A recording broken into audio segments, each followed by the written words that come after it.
나누겠습니다. 여러분들 알다시피 이 다니엘서라고 하는 것은 이스라엘이 북이스라엘과 남유다로 이렇게 나뉘어지고 나서 북이스라엘은 아수르라고 하는 나라의 아수르 제국이라는 나라에 이렇게 침략을 받아 멸망하게 되고, 남유다는 바벨론이라고 하는 나라에 침략받아서 멸망을 당하게 되지요. 그래서 아수르라고 하는 나라는 지금의 이라크의 북쪽에 위치했다고 하고, 또 바벨론이라는 나라는 지금의 이라크의 이제 중남부 쪽에 위치한 나라인데, 다니엘서는 이렇게 나라를 빼앗긴 다음에 남유다 백성들을 바벨론이 포로로 잡아가지고 자기네 나라로 끌고 갑니다.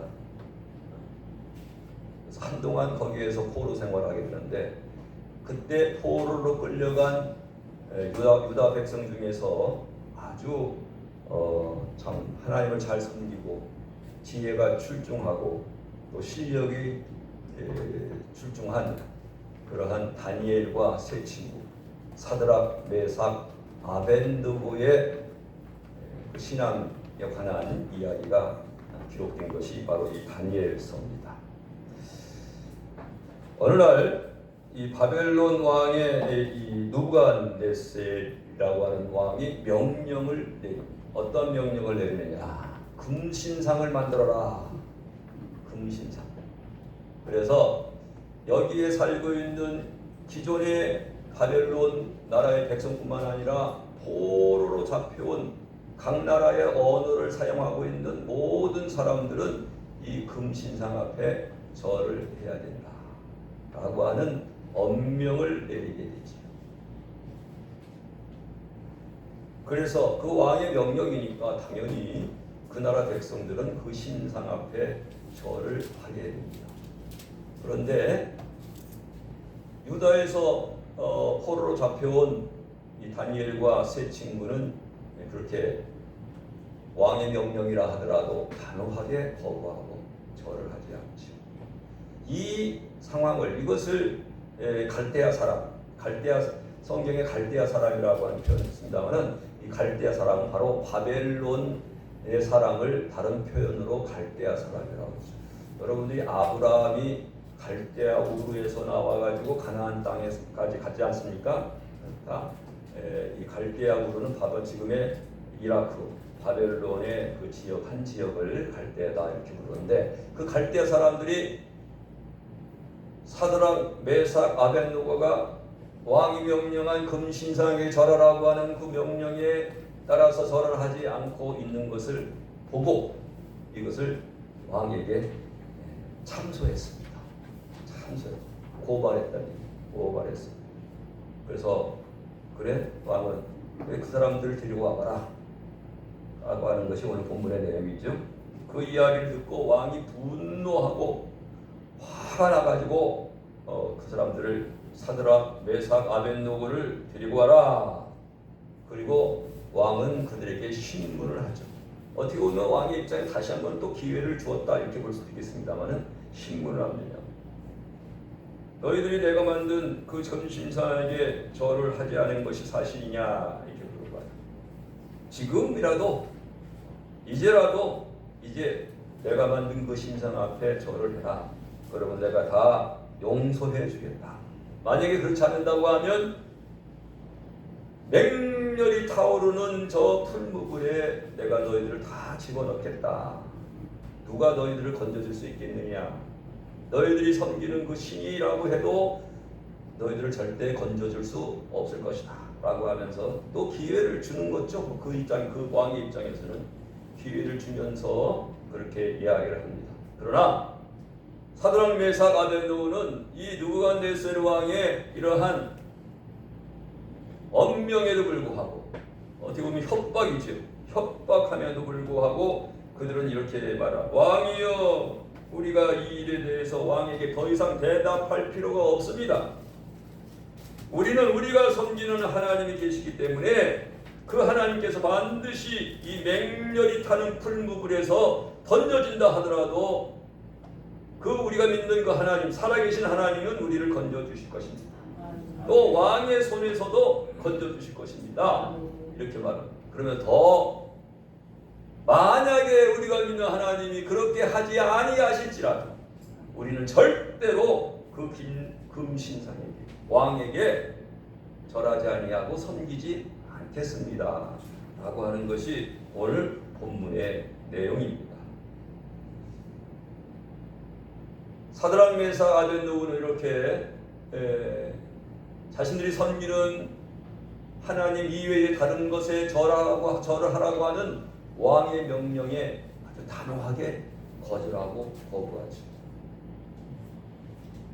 신앙에 불이한 일, 신앙에 반하는, 하나님을 믿는 그 신앙에 반하는 그런 명령, 왕의 명령, 아무리 왕의 명령일지라도 그들은 단호하게 거부하고 거절하는 것을 볼 수 있습니다. 자, 오늘 본문의 내용을 간단하게 이렇게 다시 한번 여러분들과 말씀을 나누면서 두 가지 측면에서 우리가 한번 생각을 해보려고 합니다. 하나는 느부갓네살의 이 왕의 처신, 느부갓네살 왕이 이렇게 할 때까지 그 과정도 우리가 잠깐 살펴볼 필요가 있어요. 앞부분에서는 느부갓네살 왕은 어떤 일이 있었냐면 꿈을 꿨었습니다. 꿈을 꿨었는데 꿈의 내용을 전혀 몰라요. 꿈은 꿨지만 내용도 모르고, 내용을 모르니까 당연히 이 꿈이 무슨 꿈인지 해석할 수도 없죠. 내용이라도 알면 또 해석을 어느 정도 할 수도 있겠습니다만 내용도 모르고 당연히 해석할 수도 없어요. 그래서 그것 때문에 시름시름하고 번민에 휩싸여가지고 도저히 살아갈 수 없는 그런 상황이었습니다. 그래서 왕은 자기 나라의 술객들, 박수들, 점쟁이들 다 끌어모아가지고 내가 이런 꿈을 꿨는데 내용을 전혀 알 수 없다. 너희들이 그 꿈을, 내가 꾼 꿈을 한번 말해봐라. 그렇게 이야기를 합니다. 당연히 그들은 무슨 꿈을 내용을 알려주면 또 그 내용을 통해서라도 어떻게 해석해 줄 텐데 내용도 얘기하지 않고 해석 얘기해달라고 그러니 말해달라고 그러니 그게 가능한 일입니까? 그러니까 그들이 어떤 신이라도 이것을 할 수가 없습니다. 그렇게 이야기를 합니다. 그래서 왕은 그 사람들을 박수, 그 나라의 지혜자라고 일컬어지는 박수, 무당, 술객, 점쟁이들 다 죽이라고 명령을 내리죠. 그러고 있던 차에 왕의 근위 대장, 오늘날로 말한다고 하면 경호실장, 이렇게 여러분들이 이해하죠. 왕을 지켜주는 사람이 아력이라는 사람이 있는데 그 사람이 다니엘을 소개합니다. 저기 유다에서 끌려온 그 백성 중에 이 다니엘이라고 하는 친구가 있는데 아마 이 친구가 아주 지혜로운 사람입니다. 한번 그 친구를 만나보십시오. 이렇게. 그래서 다니엘이 왕 앞에 서게 됩니다. 그리고 다니엘은 왕으로부터 그 얘기를 듣고 어떻게 합니까? 자기 친구들과 함께 하나님 앞에 간절히 기도하고 그래서 하나님께서 다니엘과 친구들에게 은혜를 베풀어 주셔서, 신령한 은혜를 베풀어 주셔서 그 왕이 꾼 꿈을 알게 되고 그 꿈을 알게 되니까 그것에 대한 해석까지 잘 하게 돼서 왕에게 이야기를 해주죠. 그러면 왕이 지금까지 그것 때문에 아주 골치 아프고 어지럽고 아주 그냥 상당히 자신을 괴롭게 했던 그 모든 번민에서 다 풀려나고 시원케 되지 않겠습니까? 시원케 돼가지고 다니엘에게 큰 선물을 내리기 전에 다니엘이 왕한테 왕이 다니엘에게 절을 해요. 왕이 다니엘에게 절해, 거꾸로 된 거 아닙니까? 절을 하면서 엄청난 선물을 주면서 다니엘이 믿는 하나님을 찬양합니다. 하나님을 높이고 하나님을 찬양하고, 너희 하나님이 참으로 모든 신들의 신이구나, 모든 왕의 주제시로다. 내가 능히 이 은밀한 일을 나타내었으니 네 하나님은 또 은밀한 일을 나타내신 분이시구나. 이렇게 이야기하면서 다니엘을 높이고, 다니엘 하나님을 높이고, 또 다니엘에게 그 나라의 모든 나라를 다스릴 수 있는 그 총리라고 하는 그 자리를 다니엘에게 내리고 또 다니엘의 세 친구에게는 오늘날 말한다면 도지사, 각 지방의 책임자로서 일을 맡기게 되죠.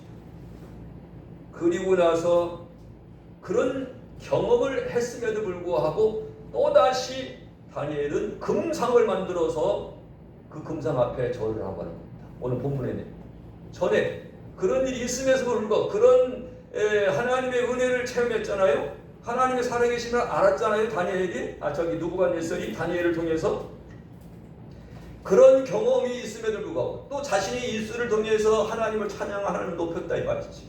그럼에도 불구하고 이것이 다 지나가니까 다시 원래의 상태로 돌아가가지고 신상을 만들어서 금신상을 만들어서 절을 하라고 하는 그런 명령을 내리게 됩니다. 여러분, 이 다니엘의 모습을 생각해 볼 때 저와 여러분들의 모습은 다니엘과 같은 모습이 있지 않나 한번 생각을 해볼 필요가 있어요. 저와 여러분들이 예수 믿고 구원받는 하나님의 백성이고 신앙이라고 하면서 신앙생활하고 있고 교회를 다니고 있음에도 불구하고 다 이 느부갓네살과 같은 그러한 모습이 있을 수 있다 이 말이죠. 어려울 때는 하나님을 잡고 좋은 일이 있을 때는 하나님의 은혜다 할렐루야 할렐루야 하면서 하나님 높이고 찬양하고 방방방방 뜹니다. 당연히 좋은 일이 있으니까 그렇게 할 수 있겠죠. 그러다가 좀 시간이 지나면 언제 자기가 하나님을 높이고 하나님을 찬양하고 하나님의 은혜를 이야기하고 이거 다 짱 잃어버리고 과거로 돌아가죠. 마치 교회를 다니고 신앙생활을 한다고 하면서도 세상 사람들과 똑같이 생각하고 똑같이 행동하고 하나님을 섬기는 사람이라고 도저히 찾아볼 수 없는 그런 모습을 지닌다고 하면 그 사람이 온전한 신앙이라고 말할 수 있겠습니까? 느부갓네살이나 별 차이가 없지.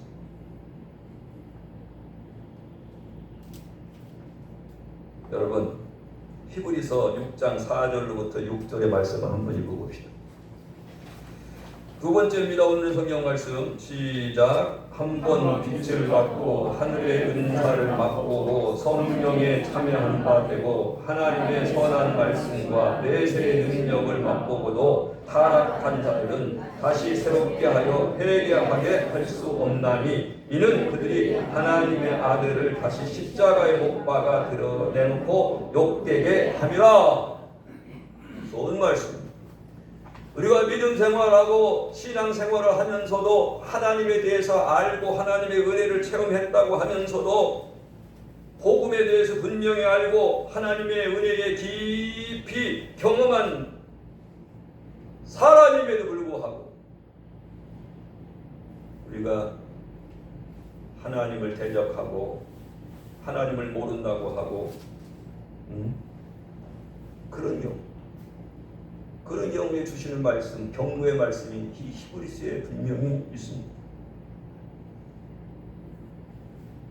우리가 복음에 대해서 알고 하나님의 은혜를 체험하고 그러면 참 그 하나님을 높이는 데 있어서 당연히 근데 조금 시간만 지나면 그 은혜가 뭐랄까 사그라들었다고 할까요? 그러면은 또 다시 자기가 다니는 교회를 또 안 좋게 얘기하고 비판하고 더 심지어는 세상 사람들이 하는 것보다 더 이상의 잘못된 행동을 불의한 일을 한다는 말이죠.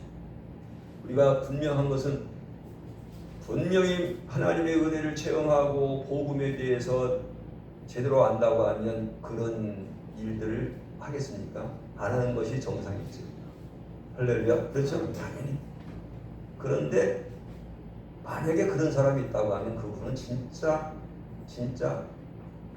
오늘 히브리서 말씀과 같이 다시는 회개할 수 없다라고 하는 표현은 뭡니까? 다시는 그런 사람은 사함받지 못할 사람. 성령 우리가 하나님께서 용서받지 못하는 죄가 바로 우리가 성령 회방죄다 이렇게 말씀하고 있는데 은혜를 체험하고 복음에 대해서 알면서도 불구하고 그 복음에 대해서 알고 은혜를 체험하면 어떻게 하나님을 대적할 수 있고 어떻게 교회에 대해서 비판하고 박해하고 그런 일을 행할 수가 있겠어요? 그렇잖아요?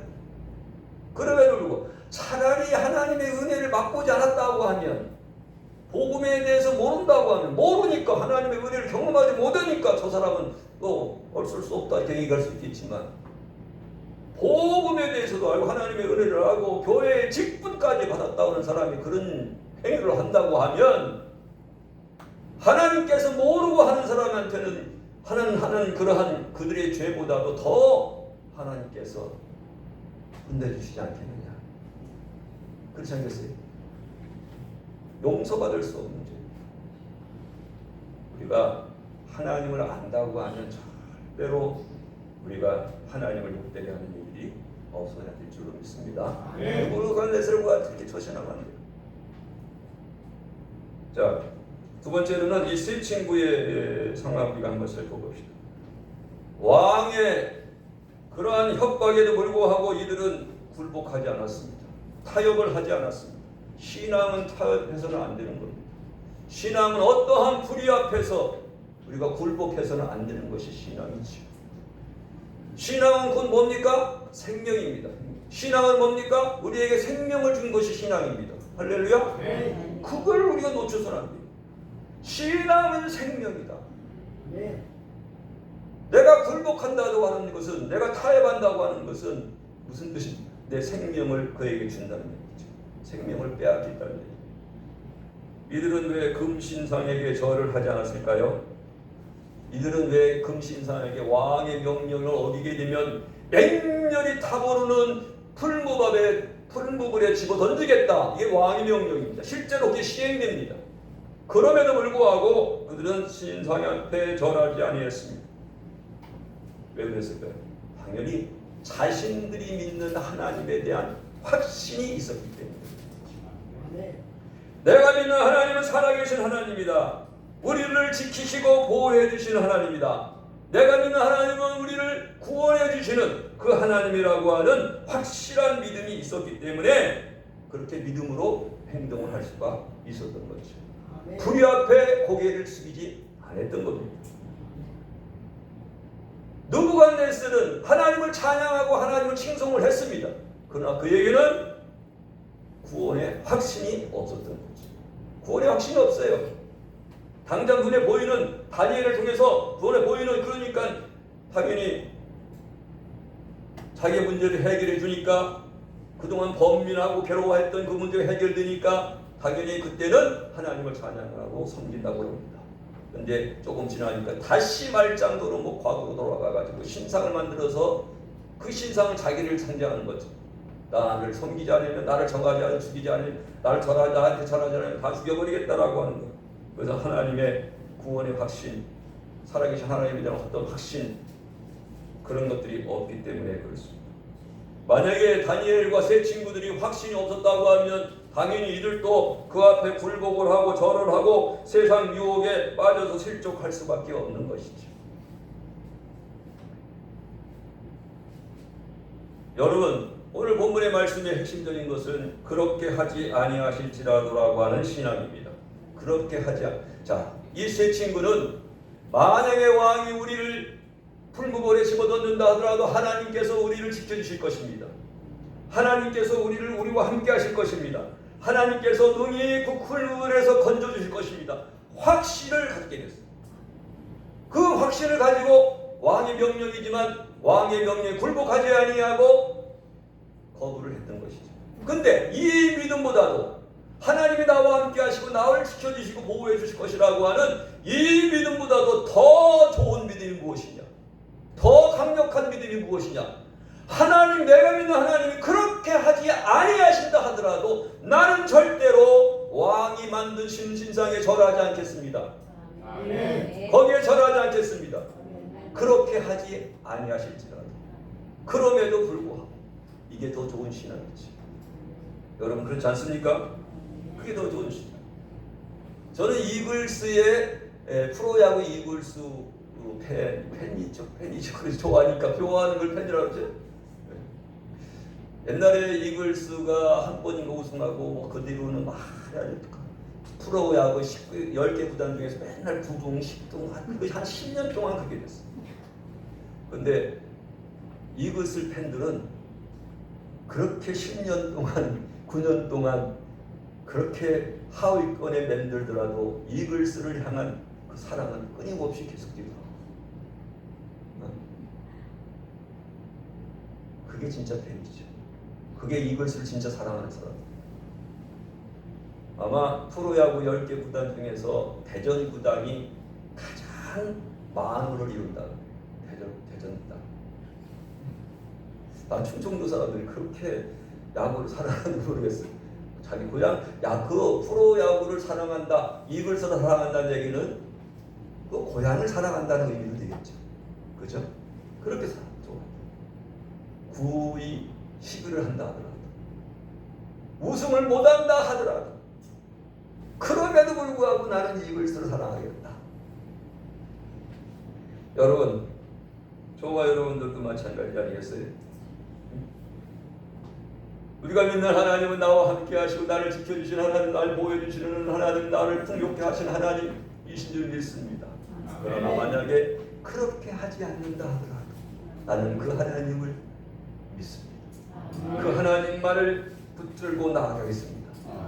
여러분, 이 신앙 갖고 계신가요? 그 신앙 없이 내가 바라고 원하는 것도 이루어지지 않으면 실족해서 그냥 교회 다니다가도 또한 이거는 온전한 신앙이라고 볼 수 없겠죠. 그렇죠. 세상 사람들도 그렇게 안 하는데 그렇게 하지 않는다 하더라도 나는 한화 이글스를 끝까지 사랑하겠습니다.